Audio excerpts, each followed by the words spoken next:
sit. Welcome to the Dynasty Nerds Fantasy Football Podcast, where we discuss Dynasty strategy, rankings, and all things NFL. So get ready to geek out on fantasy football with your host, Rich Dotson. And welcome to the Dynasty Nerds Fantasy Football Podcast. I'm Rich Dotson. He's Matt O'Hara. Hey. And he's Garret Price. How's it going? It's going good. I always love when we do remotes, and those when I go to you guys, they're all slightly delayed in the just a hair. Yeah. I already talk over you guys enough, and I feel like I do it even more when we're remote. It's kind of hard to get that harder flow going. I kept trying to make points last time. I was going, Shut your mouth. We're going to raise our hand this time. Yeah, raise your hand when you want to speak. I'm not looking. All right. So Rich just closes his eyes the whole show. Like this. This is my guy. All right. So Bird boxing it. We're closing out our top 12 series today with our top 12 predictions at the tight end position in PPR leagues. Who do we think is going to finish in not only the top 12, but the order that we have them finishing in? Oh, yeah. So, I will say this about the tight end class. I've been saying it for, I think the Kincaid year, which is last year, I was like, hey, this tight end class is going to reshape the dynasty landscape here. I will say, and this has been said many times over the last couple of years, and it's never come to fruition. But I will say this is the deepest tight end group that I have seen in a while. I feel good about 9 guys for this season. Yeah, that's deep, baby. It's more than 4. That's really deep. That is more than 4. It's more than 7 even. It's 9. Yeah, if you're talking about the game of love, you go from 4 inches to 8 inches. Like that's a big difference. Like that's a big very big difference. You go a long ways, literally. So let's talk about the tight end position here. And, I don't even there's no words. There's nothing I could say that even is going to come out and be normal. So I'm just going to not say anything. Would any of you handsome gentlemen like to go first this time in your top 12, fantasy tight ends on the season? Yes. 2024. Go ahead, Matt. I'll go first. I have number 1, Sam Laporta. Number 2, Dalton Kincaid. Number 3, Travis Kelce. Number 4, Mark Andrews. Number 5, Kyle Pitts. Number 6, George Kittle. Number 7, Trey McBride. Number 8, Evan Engram. Number 9, David Njoku. Number 10, Jake Ferguson. Number 11, Pat Freiermuth. And number 12, Dalton Schultz. Okay. All right. Go ahead, Rich. Okay. At number 1 overall, I have finishing number 1 overall is the love of my life. Do it. Dalton Kincaid. Do it. My husband, Dalton Kincaid. I haven't finished number 1 overall. At number 2 overall, I have Mark Andrews. At 3, I have Sam Laporta. At 4, I have Travis Kelce. At 5, I have Kyle Pitts. At 6, I have Trey McBride. At 7, I have George Kittle. Now, if Ayuk got traded, he would definitely rise up this ladder here. Next, I have Evan Engram. Then I have Brock Bowers on the list here. Then I have David Njoku, Jake Ferguson, and then at 12, I was real torn here. At first I had Pat Freiermuth in, and then I took him out, and I replaced him with Greg Dulcich. Oh, wow. Okay. Yeah. I saw Tim Patrick got cut. I was like, that. I literally had Pat Freiermuth in. I got all my notes on why I have Pat Freiermuth at 12. And then it cut, and I really was like leaning towards Greg Dulcich too. Like I was like, dude, I really like Greg Dulcich this year. And then I saw they were cutting Tim Patrick last night, and I literally put him out. I was like, you know what? I'm putting him in there. They're going to need to throw the balls to me on 3rd down. It's going to be Greg. I get it. All right. For me, I have I do have one surprise guy in here at 12, but I'll explain why. But I have at the top, I have Sam Laporta at 1. I have Travis Kelce at 2. I have Mark Andrews at 3. Dalton Kincaid at 4. Then I think we all have the same number 5 in Kyle Pitts. Evan Engram at 6 for me. George Kittle at 7. Trey McBride at 8. Jake Ferguson at 9. Brock Bowers at 10, David Njoku at 11, and then you're going to hate it. I hate myself for doing it. At 12, I have Taysom Hill. Ugh. I couldn't do it. I saw him on all the lists. It feels gross. In the top 12 from last year. I was just like, I'm not doing it because he's a phony. He's not a real tight end. Yep. He's not a real tight end. He shouldn't have that eligibility, but he does, and he's in. I just like Rashid Shaheed too much this year to put him in. That's a difference. Before, Taysom, they had no other hope, another really which way to go. But with Olave and Shaheed there this year, a healthy Jawan Johnson as well. Healthy-ish. Healthier in there. So just coming off an injury. He played in that last preseason game. He's fine. Yeah. So, for me at the top, I obviously have Kincaid the highest here, and I have Mark Andrews at 2. To me, that was the simplest decision for me on this was they're both, in my eyes, the number one options in their offense, right? Almost for sure. Like Mark Andrews, you could say, oh, Zay Flowers is. No, we all know Lamar Jackson, his number one target is Mark Andrews. He's come out and even said it. Mark Andrews is my go-to guy. That's my guy that I go to. Mm-hmm. And even with Kincaid, I said, I've talked to Bill Scout this year. He said this offense is going to run through Kincaid. Every report since then has kind of backed that up. We saw when Joe Brady took over this offense, how much, even the second half, that back end, that Kincaid really kind of shine. He had 87, 84, 59, 45-yard games there at the end of the year out there. And now to be the number one option and the number one throw-in team with one of the best quarterbacks in the NFL out there, I look for a massive leap for Dalton Kincaid. Just as much as we were surprised for Sam Laporta finishes number one last year, I think Kincaid's going to come out.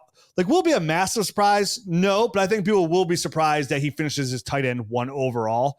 I was going to save that for my bold predictions show, but since we're covering tight ends, I can't do that. So my bold prediction is Dalton Kincaid finishes his tight end 1 overall, and then Mark Andrews slides in, which is not a shocker at all, at number 2. And again, I think we all could agree, when you get from that 2 to 4 range, we're in that split hairs range again, right? I think what maybe moved Sam Laporta down just a little bit was the possible emergence of Jameson Williams, being healthy. All reports out of camp that he's looked really good. He shined a little bit there too in some of the preseason joint practice there, in the red zone. So to me, that was just enough to move Sam Laporta down a little bit. Be outside those guys, that's a number 1 and number 2 option in their offense. And for Travis Kelce, it's just all right, the dude's going to be 34 years old. They bring in all this other speed weapons. And Xavier Worthy, they got Rashid Rice, honestly, Rashid Rice could kind of play somewhat of that Kelce role of what Kelce lives on in that strong, short intermediate stuff. So that was enough for me to move Kelce to number 4. And I honestly, guys, I wouldn't be surprised if this is the year that we see Kelce fall outside the top 4. And I could easily see a path of Kyle Pitts out producing Travis Kelce there and Trey McBride. They both could, pass up Travis Kelce. I have Kelce at 4, but it wouldn't surprise me either if he finishes tight end 6 or tight end 7. And this is kind of maybe the last inch. I know he just signed that huge contract. He got a 6-figure deal, him and Jason, for his New Heights contract. So he's literally playing for the love of the game, right? He wants Taylor up in the booth. I thought it was a 9-figure. I thought it was a 9-figure thing. Yeah. 9-figure deal. Yeah. Whatever.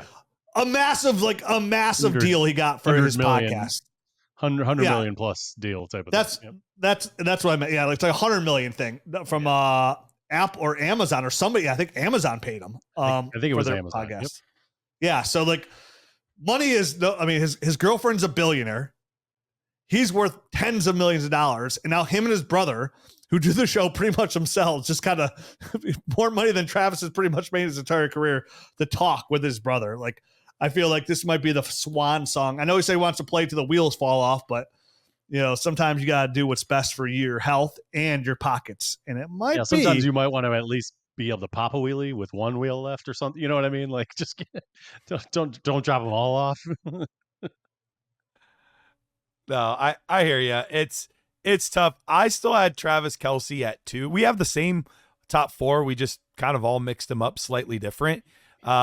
And it wouldn't surprise me if any one of those four, and honestly, even to five, like I could see a path of Kyle Pitts being the guy this year was number one. But especially that top four, like I wouldn't be surprised if the difference between 1 and 4 is less than a point between those guys on a per game basis. Like all of those guys are really good. There's all a reason that they could be the guy at 1. There's all a reason that they could falter a little bit this year. Like it's just, if you have one of those 4, you feel supremely confident that you're going to get top tier play every week. And I think that's why we all left Pitts out, is while we see the upside of him being there, the confidence level is still just a little bit off compared to those 4 guys. But I mean, Travis Kelce, he's literally been a top 3 tight end, the only guy in modern era to do it. Top 3 guy at tight end for 8 straight seasons, which is just absurd to be able to have that level of consistency. We're not even talking top 6, top 3 level consistency. Mark Andrews you're right. He's the number 1 and will continue to be the number 1 guy in that offense. Sam Laporta showed how good he can be despite all of the other talent around him. And Dalton Kincaid should be getting a stupid amount of targets from a really good quarterback. So, I mean, like all of these guys, like any order you want to put them in, I'm not going to disagree with. Yeah, I mean, Kelce just misses out on 1,000 yards last year because he sat. George Kittle broke 1,000 yards. And then you look at Kelce in the playoffs last year. He played 4 playoff games, including the Super Bowl. He was gross. He caught 32 passes for 355 yards and 3 touchdowns. That is a lot of tight end. Like that is like tight end 13 season. That's not far off, honestly. Yeah, I know. That is tight end 13 seasons, because 32 catches is a lot. And to compare that, you're like, oh, 32 catches, whatever. Everybody's darling, right? Trey McBride caught 69 passes on the year. 69. So in 4 games, Travis Kelce caught about half of that, in those 4 playoff games. So that shows you what those kind of stat lines could do. And it tells me like, oh yeah, maybe you are too low on Travis Kelce. But like it's no longer like before it used to be like, oh, here's the chalk. Here's our top 5 tight ends in Kelce order. And everybody else. It's all, but it was still like the same order. Like it's like, oh, here's Kelce.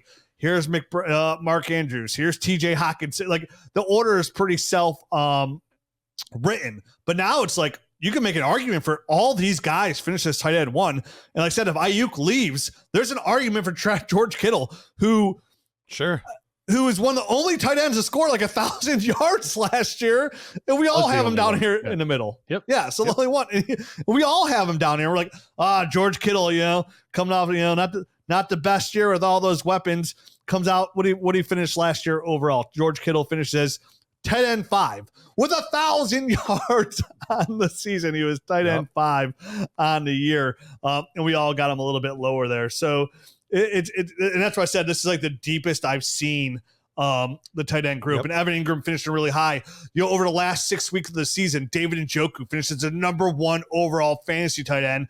But his drawback comes because it was done with Joe Flacco and they added Jerry Jeudy, right? So we have that, and then to spice it up, I think I'm the only guy to have him in their top 12, and you guys don't, which is crazy to me.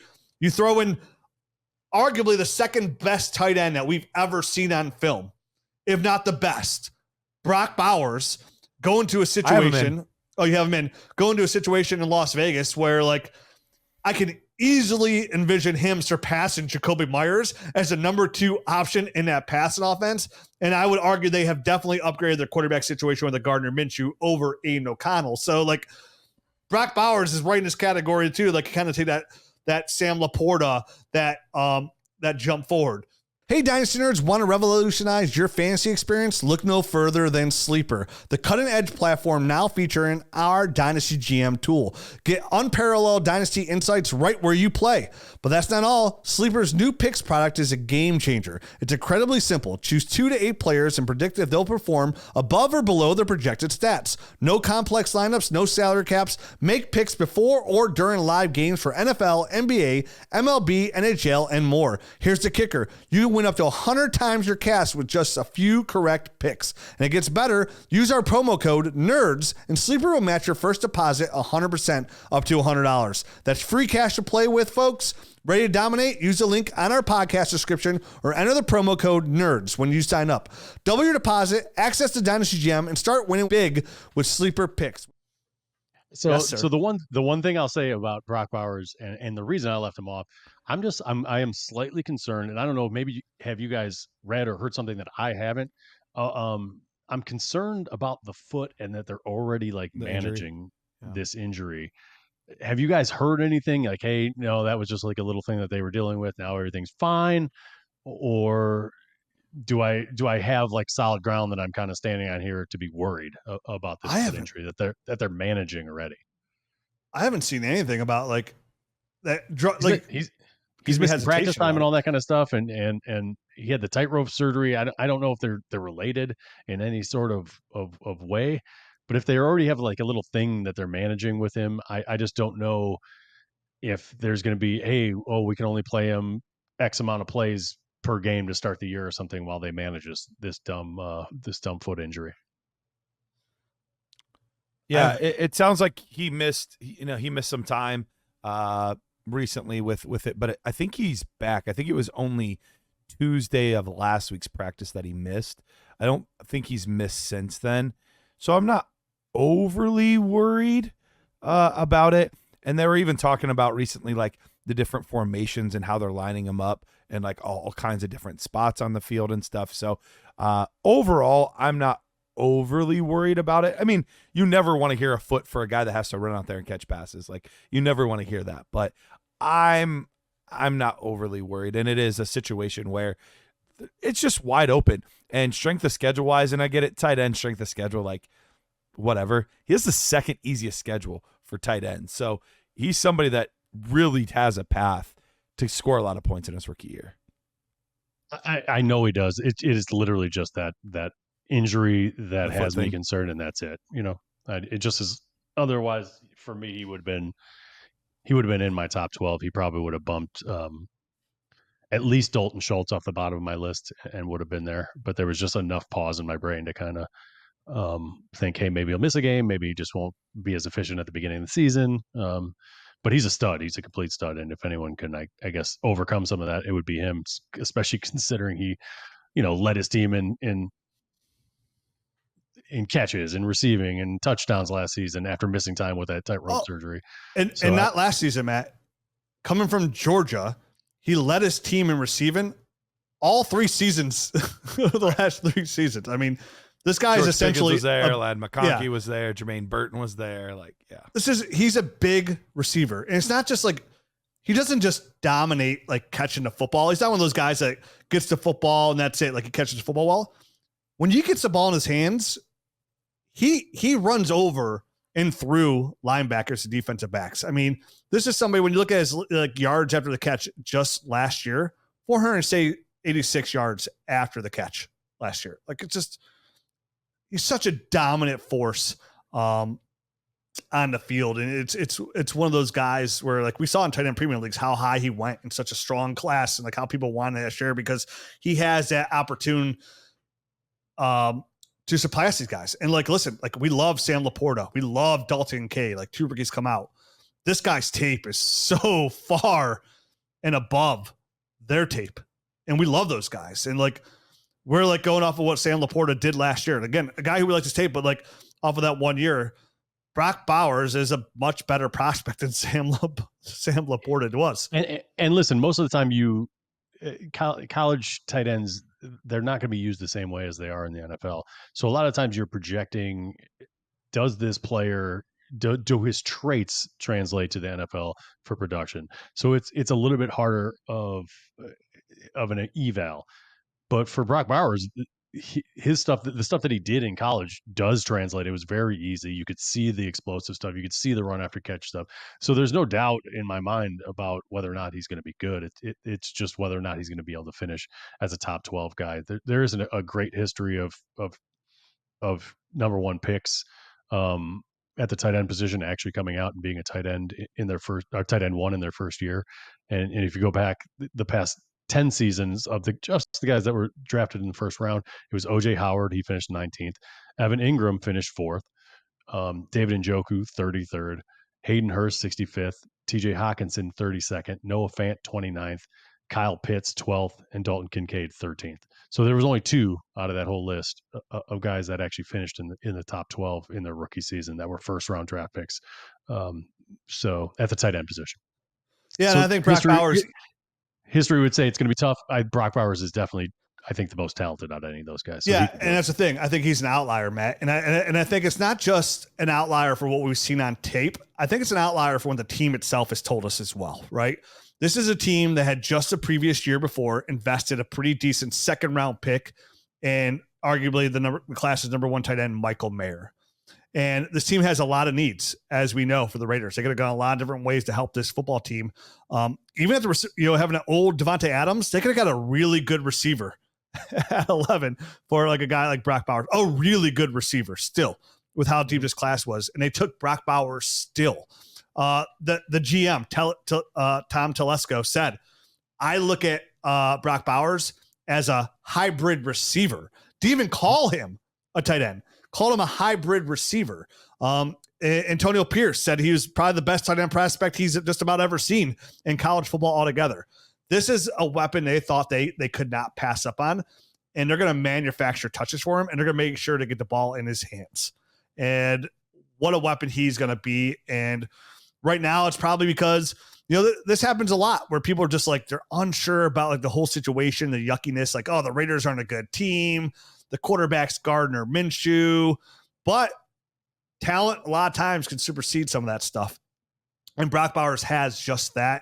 I think there's honestly no way if he stays healthy this year, he does not finish as a top 12 tight end in PPR leagues. Absolutely no way. Let's talk about Evan Engram for a second. Where did you guys have him? Because I have him at 6, but I think you guys had him a little bit lower than I did. I ended up with him at 8. 8 as well. Okay. Yeah. Okay. Which isn't too crazy far apart. But Evan Engram, I mean, when you talk about one of the few tight ends that's been really consistent, Evan Engram, tight end 6 2 years ago, tight end 2 last season. And he actually, of all tight ends, Travis Kelce, Mark Andrews, all these guys, Sam Laporta, he actually led the tight end position in targets last season. Yeah, so he's a guy that is going to continue to be funneled the ball. I get it. They added Gabe Davis. They added Brian Thomas in the draft. I don't think that affects Evan Engram much, even in this preseason game. And look, it's preseason, whatever, but they had a lot of their starters playing in the preseason game. And for that first half, 4 targets, caught all 4 of them, 20-something yards. Like even in preseason, they're 2 tutties, right? The ball. Did he score 2 touchdowns that game? Yeah, I'm pretty sure he scored 2 touchdowns that game too. And that's both touchdowns were he Evan scored Engram last year. I mean, last year he only scored 4 touchdowns. So if he could improve on that and still have the targets, he's in for what could be a monster season. But I mean, 143 targets is really hard to replicate. I know. Even if it's 125, though, it's no still going to be one of the top. It sure is. Yeah. I mean, last year it was 143, and then it was TJ Hawkinson at 127. So he was by far and away the most targeted guy. So he can afford to lose some and still be right near the top, if not at the top. Hey, Nerd Herd, this is Rich Dotson. I've got some exciting news for you. Underdog Fantasy is back with their annual Best Ball Mania tournament, and this year it's bigger than ever with a whopping $15 million prize pool. Best Ball Mania 5 is the ultimate fantasy football competition where you draft your team and then sit back and relax. No trades, no waivers, just your best lineup every week automatically set by Underdog. For just $25, you can enter for a shot at the grand prize of $1.5 million. Plus, there are tons of other prizes throughout the season, including $500,000 for the top regular season performer. And guess what? We've got a special offer just for our listeners. Use the promo code NERDS when you sign up, and Underdog will give you up to $250 in bonus cash with your first deposit. Don't miss out. Drafts are happening now. The entries close before the first game of the season. Head over to UnderdogFantasy.com or download the Underdog app. Sign up with promo code NERDS and start your journey to fantasy football glory today. Must be 18 plus, 19 plus in Alabama, Nebraska, 21 plus in Massachusetts and Arizona, and present in the state where Underdog Fantasy operates. Terms apply. Concerned with your play? Call 1-800-GAMBLER or visit www.ncpgambling.org. In Arizona, call 1-800-NEXT-STEP. In New York, call 1-877-8-HOPE-NY. In Tennessee, call 1-800-889-9789. I think one of the biggest definers of how this list plays itself out will be the end zone, like the touchdowns. Yep. Like I think that's really going to be the differential in between these guys. And how they finish on the year, like who's getting in the end zone, because there's a lot of guys. Laporta last year at 10, and that was his differentiator, right? I mean, yeah. The number 2 guy was Evan Engram with 4. Laporta only caught 86 passes against 114 for Evan Engram, and Evan Engram had more yardage and everything. It was the touchdowns that boosted Sam Laporta up. And then in the same offense, second year in the same system, it could easily replicate itself. Because I mean, we could argue, we could see Kincaid going over 1,000 yards. We could see Mark Andrews going over 1,000 yards. We could see Laporta. Could we see Laporta going over 1,000 yards? He was almost at 900. Almost 889 last year and 10 touchdowns. Yeah, it's hard to find another 100 yards, but it's possible. I mean, who knows? I mean, what's his name left? The other wide receiver, the number 9. I can't picture Josh Reynolds in my brain. Yeah, thank you. Josh Reynolds left, but I would think Jameson Williams is just going to gobble all that up.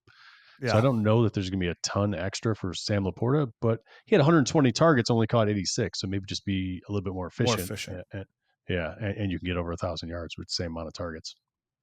Yeah, and then we've seen Kyle Pitts do it. George Kittle did it last year. Evan Engram flirted with it last year, 963 yards out there. So, yeah, it's going to be interesting. I mean, the one guy who's high on everybody's list had the least amount of catches pretty much in 69, and Trey McBride, and only 684 yards with Trey McBride. So, like, he's the one that's like – and he had the biggest, like, negative attitude with Marvin Harrison Jr., but, like, everybody's like, no, he's my tight end 1. It's a guy I got to get.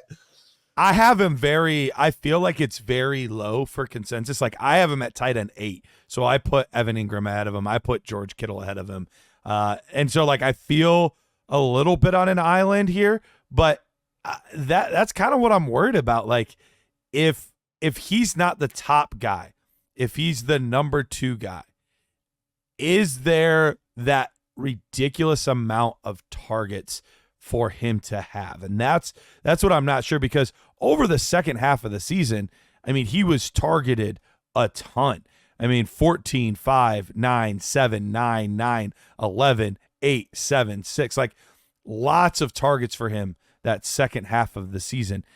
Even if he just, like if that dips just a little bit and it goes from top 3 to top 5 or 6, is he going to have enough crazy production on those to do it? That's where the question marks for me lie. Yeah, I could easily. I mean, Garrett, we've already talked about this on our, I think, the Nerd Herd multiple times. Like, I could love the talent, but I could easily see him being like, definitely from like a redraft standpoint, the biggest mistake a lot of people take this year, and taking Trey McBride as a number 2 tight end off the board, the number 1 tight end off the board, right there. When you could easily, like, if you're going to take that kind of risk, like you easily wait a round or 2 more, and like I said, take a Kincaid, take a Pitts that offer just as high of an upside out there as a Trey McBride, because you're right. Like from a statistical standpoint here, like his numbers were all like the lowest of all these high end guys, and you can we can literally make a case for everybody's cases, like outside of, let's say, Mark Andrews, whose case is pretty much the same. Travis Kelce didn't significantly get better with the addition of Xavier Worthy, but like Laporta is a second year in his offense. Kincaid's the number 1 guy in his offense, better. Kyle Pitts now gets Kirk Cousins. Literally, I think he was 17% more accurate than his quarterback before, or like way more accurate, but like Kyle Pitts targets were like 17% of them were off target. George Kittle, if he loses Brandon Ayuk, Evan Engram now with, a more prominent role to be the number 1 target as the guy in that offense, with just him and Christian Kirk remaining. Brock Bowers' addition to be the number 2 option there. So yeah, it's like his situation with the addition of Marvin Harrison Jr. got the worst among everybody's. Like everybody else has got slightly better or stayed the same, and Trey McBride's definitely got the worst. Absolutely. Yeah. I have him at 8. I didn't want to put him that low, but just everybody else, I feel like the floor is just so much safer, and I feel confident that they're going to stay in that range. So let's move to our number 12s, because that's where like everything else is the same. Like Jake Ferguson, obviously a red zone monster. We saw that in a playoff game as well. Like that's where he really looked to. It's going to come down to him and CeeDee Lamb down that red zone, and if the offense can really move, it's going to be Jake Ferguson. But we all had a really interesting number 12 tight end finish on the year. And Garrett, let's go with you first, because you have Taysom Hill, Okay. and me and Matt are going to argue like he's not even a real tight end, so it's kind of funny you threw him in there. It's true. He's really not. Like he's like it. I didn't want to put him in. Like I did it kicking and screaming. But if you look at not just last year, but the year before, he's been top 12 the past 2 seasons. Like we're seeing Rich's hashtag consistability from a guy like Taysom Hill here. And when you look at this offense didn't change. If anything, it's gotten slightly worse. And all I've heard this offseason is where they've been lining him up. Like the guy that we thought maybe could change the narrative and like be a bigger part of this offense was Kendre Miller. And all we've got this offseason from him is just doo-doo butter reports. So like who else is going to be in the backfield? Who else is going to line up with Alvin Kamara? Like, no idea. It's probably going to be freaking Taysom Hill. It's and he's going to be fullback. It's probably going to be the fullback Taysom Hill. I mean, what the heck? Yes. Kendre Miller might be cut by the time this podcast comes out. He might be. That's how this might go down. The Saints do it again. At first it was Marcus Colston, and now it's Taysom Hill. They duped us again. Taysom Hill got him. Every year he's got the most rushing yards by a tight end every single year, and it's by a lot. Probably the most passing yards too. It's ridiculous. He's got 401 yards rushing. He's not a tight end. And that's the hard part is like I don't believe in it. Like I don't know why he keeps getting tight end eligibility. I don't think he should necessarily. But if you're going to like use the cards that you've been dealt. Like if you've been dealt this, right now he's going off the board as tight end 20. So if you were to give me the over under on like, is he going to outperform his ADP? Yeah, he's absolutely going to outperform his ADP. And especially if you're doing like best ball stuff, he always has those random boom weeks that are going to absolutely help your team. So yeah, week to week, I could see him being a little bit frustrating, but any tight end in that range week to week is frustrating unless you got the guy that just gets you like 8 points every week, which doesn't really help you. When the hell can you ever even start this guy? 0.4 points, 8.7, 3.1, 3.23, 12.3, 16.8, 22.5, 20.6, 4.3, 8.1, 15.4, 1.5, 0.2, 11.5, and 11.9. That was his scoring week to week last year in PPR. Like, how the hell do you ever count on that is beyond me. It's and tough. The fact that he is a quote unquote tight end, he probably will finish in this range, but if he's on your team, he's got to be an emergency situation type of guy. He still can't be your starter. Like, so that's why he's going where he's going as tight end 20, because you have to have a tight end ahead of him that's better, and that you're just using him either as a fill-in guy or like a random bye week type of thing, or if it's tight end premium, you're using him kind of on bye weeks as a fill-in, and you hope it's his boom week and not his bust week. Yeah. And I just saw a report come through my laptop here saying that Kendre Miller is most likely expected to start the season on IR. Oh, on IR. It was right after the report came through that Kadarius Toney got cut. It doesn't shock me. They're deep at wide receiver on the team. It's not a shock at all that Kadarius Toney got cut. What's going to be shocking is if he accepts like a practice squad role there, or if he just tries to go out and get a job. Speaking of Daniel Jones weapons, I think it's easy to forget that Kadarius Toney started as a Giant. He used to be one of them. Yeah. Oh, poor Daniel Jones. Yeah. First round pick, Kadarius Toney. One quick note that I wanted to throw in there. We're not going to cover him, David Njoku, because none of us had him at 12. I had him 11, but I almost didn't put him in.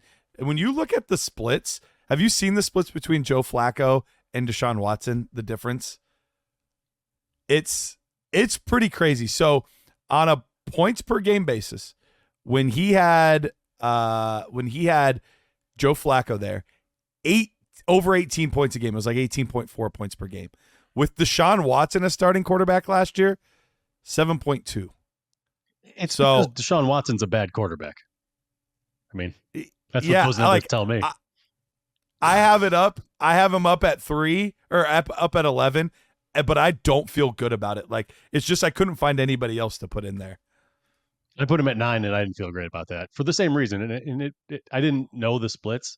I knew what I saw last year, and they don't seem to have the same connection. And as soon as he was gone, that's when Njoku took off. So I didn't know the numbers were that ugly, but I knew the eyeball test. It didn't pass the eyeball test, and we'll see. You know, if maybe 11 point per game difference. Maybe the shoulder surgery that Deshaun Watson had and is getting sore arm stuff from and days off for, maybe that's going to fix his inaccuracies. We'll see. There we go. Yeah, it was just for David Njoku. It was just hard for me to. I mean, I have him here at 10, so it's if I put him at 12 or 13, like he's in that range, and he had such a strong finish, and that's fine. It was with Joe Flacco. That's fine. Like, I understand that argument, but like, it's the fact that David Njoku is really starting to come into his own as a player. You know, like he's taking a very big leadership standpoint of the Browns, and like he's really come out and developed as a player, and still, you know, only 28 years old for how long he's been in the league. He came in so young. So like for him, I think he's just really grown into the position itself very nicely. And I think he has a chance to, you know, I think it really comes down to like how consistent Jerry Jeudy's hands are going to become, whether David Njoku could be the number 2 or number 3 option in this passing offense, right? Like, can they stick with, can Jeudy show that he has consistent hands? Because even watching the preseason and the practices, more say, because I watch all the Browns like tape, like highlight stuff and tape for the practices. Almost every play they showed of Jeudy, like, oh, here's a good pass to Jeudy. He made a play. He like double clutched every single one of them. Like, I'm telling you, like, and I was looking for like almost every single one of them. So Judy's hands still somewhat worry me. I think the targets will be there, and they obviously paid Jeudy already. So like he's there and he's the guy, but like they also paid Njoku. There's a chance for him to still be that number 2 weapon in an offense. And if the Browns can move the ball downfield, he'll definitely be the number 1 option in the red zone. But I mean, you won't hear any argument from me if you're like, oh, I'm putting Njoku at 13. I could easily see him, the guy here, disappointing and sliding out and doing worse than Jake Ferguson, doing worse than Greg Dulcich, doing worse than Pat Freiermuth, right? Like, I easily see it. Like, I'm not going to argue David Njoku and Pat Freiermuth, because to me, they're like equal outcome players, right? Like, with the addition of, so like going right into Matt's number 12 guy, Pat Freiermuth here. You had a guy like Arthur Smith. Arthur Smith, we saw last year. I mean, he fed the tight end position there in Atlanta, because people were disappointed that Kyle Pitts didn't have a great year, but Johnny Smith there too. I mean, both those tight ends combined had over 1,000 yards receiving, over 100 yards, over 100 catches. So is that why you had Pat Freiermuth in your number 12, Matt? Yeah. So there was a breakdown that I did on an earlier podcast. So obviously, you know, Freiermuth last year missed like 5 games, and the quarterback situation was terrible. But they also targeted the tight end at a pretty low rate. I think it was 19.2% of the targets. For reference, last year Atlanta targeted 34% of their targets went to the tight ends. So and also on top of that, the Steelers had like one of the lowest just overall pass rates, 506 pass attempts last year. So even Atlanta with Arthur Smith with a really bad quarterback, they had 530 targets, and really just kind of a return to the Steelers' norm the year before. The year before last year, 571 pass attempts. So it doesn't take much to get that back to a normal range, and kind of get Pat Freiermuth back on a roll here. And I did all the math. I can't remember exactly. I think it was sometime in July, middle of July, on a Nerd Herd episode is when I covered this kind of more in depth. But it really, with those numbers, just kind of extrapolated a little bit, you can get him to 128, 100, 115, 120 targets pretty easily, Pat Freiermuth. And with those kind of numbers, he could get into that tight end one range pretty easily. And he's a guy that did hit that tight end top seven finish within the first 2 years that we talked about on an earlier podcast as well. And there's like a 90% chance if you do that, you're going to return. Oh, you're to cheating. Be a top seven. What? You're cheating. It's top six, you cheater. Oh, top six. I'm sorry. I have it written down. I was just going off memory. Top six. I was like, you're just making up stuff now. My bad. I said it wrong. I'm not making things up. I said it wrong. All right.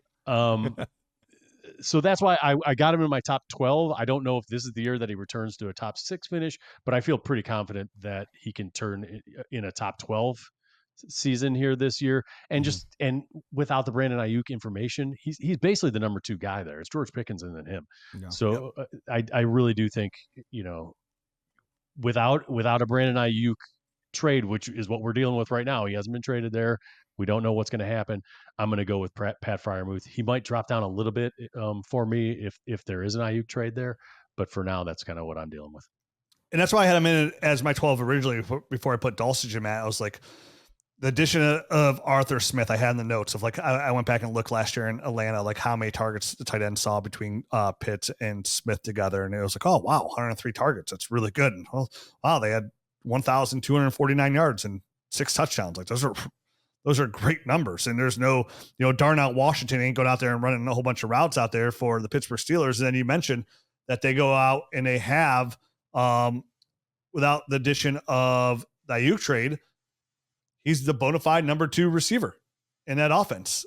So like we always look for what tight ends are going to be the first or second option in our offense. And Pat Freiermuth has that option out there. And we said, like, I still predict, I think one of the shocking notes of the season, I really do still in my gut that it's going to end up being Justin Fields named the starting quarterback for the Pittsburgh Steelers. And, he made Cole Kmet look really good. But on top of that as well, even if it is Russell Wilson, we know Russell Wilson is throwing 15% of his balls behind the line of scrimmage, and then another like 25% at the right within the 5-yard line, which would bode well for Pat Freiermuth as well. So it's a win-win situation for him. I definitely think he has a chance to finish as like that 7 to 12 range. Yeah, man. I'm excited. I mean, I don't love anybody that plays for the Pittsburgh Steelers, but I do think he's got a really good shot of being a good tight end this season. So I do like his chances, and I'm hopeful that he's able to get there. And then my number 12 guy here is Greg Dulcich. And it's just, everything out of camp is reporting really nice for Greg Dulcich. He's finally healthy, right? Like, what is Greg Dulcich's biggest Achilles heel been? It's just he hasn't been able to stay healthy. But we saw like what Greg Dulcich could do when he's healthy, because he's a very explosive athlete. When you look back at that very limited time that he was healthy as a rookie between week 6 and 16, he was tight end 10 overall as a rookie. A very explosive athlete. They don't have a lot out there in Denver right now. Shipping off Jerry Jeudy, cutting Tim Patrick, who's a really safety net at third down there. They have Marvin Mims, who's a really nice field stretcher.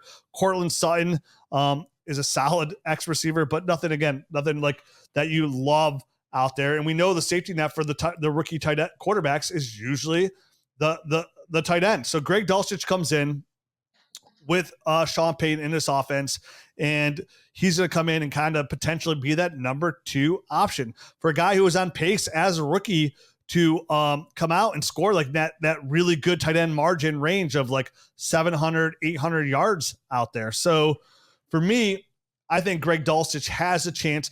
A guy I just kind of want to mention at the 12 range, like a guy who I like, the reason I put him over Pat Freiermuth, who has a very solid chance to sneak into that tight end 1 range, and has just kind of been forgotten since his rookie year because he was hurt all of last year. Yeah, no doubt. When was his rookie year? Was it 2021 or 22? 2021. Yeah. So okay. 2022, or wait, was it 2022?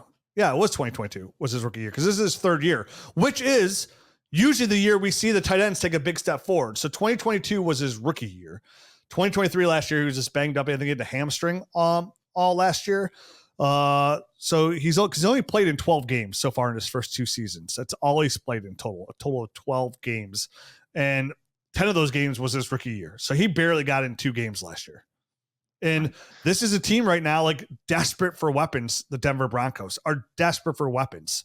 Like you can't set down anybody outside of Cortland Sutton that you feel 100% comfortable with to be involved in that passing game. Oh, I totally agree. I mean, I think, having a weapon like that can do some things athletically after the catch and everything. I think that's going to be good for a young rookie quarterback as well. So I do expect them to get him involved because he's just basically a big wide receiver. That's what he came into the league as. And I think that's kind of what he still is. And like you said, Cortland Sutton, another guy you kind of just throw it up to, hope he does some good things with it. But I do think there's some complementary pieces, there, but we haven't seen them develop. So, it's kind of up for grabs right now. It's Cortland Sutton as the number 1 option, and I feel like everyone else in the passing game is it's kind of up for grabs for who's going to grab that second target kind of number. So could it be Dulcich? It absolutely could. It could be Mims. Who knows? I feel pretty good about both those guys getting a fair amount of targets this season. And like you said, there's no one else really there. I mean, who's the other tight ends there? Lucas Kroll and so, I mean, like some other guys that have been around but haven't done anything. And Adam Troutman and I don't even know who the other person is. And Troutman's a blocking tight end out of Dayton pretty much. And he absolutely is. And I think he's proven that time and time again. People keep trying to make him a pass catcher because he was taken highly by Sean Payton there in New Orleans, and now he's followed him over here. I think I think Sean Payton knows what he's getting out of a guy like Adam Troutman, and it is kind of a blocking guy. He's not going to be a big time receiving threat. So it's easy, I think, to say Dulcich might be a guy that kind of emerges. I don't know if he'll get top 12, but there's always a guy that just kind of comes out of nowhere. So why not put your chips on a young athletic guy that has just kind of been waiting to stay healthy to get his opportunity. So all right. Sounds good, Matt. We'll be back next week with our bold predictions for the 2024 NFL season. Always my favorite show. Adios.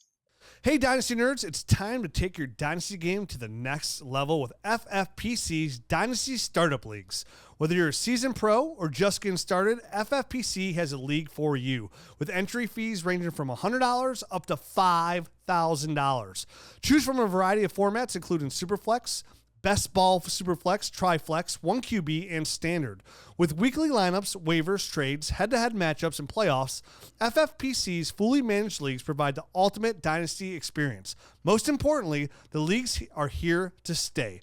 FFPC has never had a dynasty league fold. They manage the entire commissioner experience from buy-in management to fulfilling your orphans. FFPC is perfect place to expand your dynasty league portfolio. And here's the best part. As a Dynasty Nerds listener, you can get $25 off any entry fee as a new member when you use the promo code NERDS. Head over to myffpc.com now to draft your team, manage your roster, and dominate your league with FFPC. That's myffpc.com. Promo code NERDS for $25 off any entry fee for new members. FFPC, where dynasty dreams become a reality.